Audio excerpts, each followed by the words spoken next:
ولمن سأل وايد متابعات يسألوني ايلاينر من كم تعمل الصعبة ما حد سأل.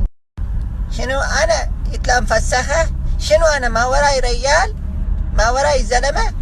لا والله ماكو شايف ريال وراي صراحة. الواطية ما بقى شيء من طلعته وتقول وراي ريايل.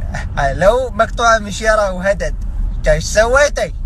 ابو شكلك اكيد خلص كشون نخلص من الزبالة يطلعون زبالة يدد بلدية. تو واصلتني منشنات من متابعيني الاعزاء اشوفهم يمنشنوني على فيديو لاحد عواهر السوشيال ميديا، او بالاصح احد مهرجين السوشيال ميديا اللي كل ما طاح سوقه طلع وضرب بحث ثاني، لان اسمه بروحه ما يسوي، لان هالحشرة الصغيرة لا بيهش ولا بينش، فيحتاج احد ثاني يتكلم عنه عشان يطلع ويتكلمون عنه الناس ينتشر.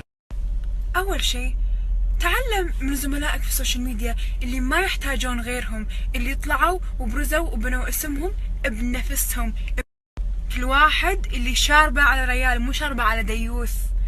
في امك خير قول اسمي، ولو انك من ظهر ريال قول اسمي. الفاشينيستا النورية ما راح نذكر الاسم عشان نكرم المتابعين، ما يصير نتداول اسامي بنات من الشارع، بس اذا مصرة نذكر اسم اقدر اذكر اسم الشخص اللي بدبي اللي يحجز لك يجيبك من لندن لدبي ليلتين على حسابه ويردك. هذا نقدر نقول اسمه، اذا تبين نقدر نقول اسمه.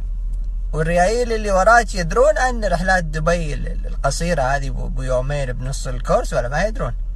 ولا ياخذون شيء من المكسوم وساكتين؟ انا للامانة كنت متوقع لك مستقبل في هذا يعني المجال الواطي، بس طلعت غلطان.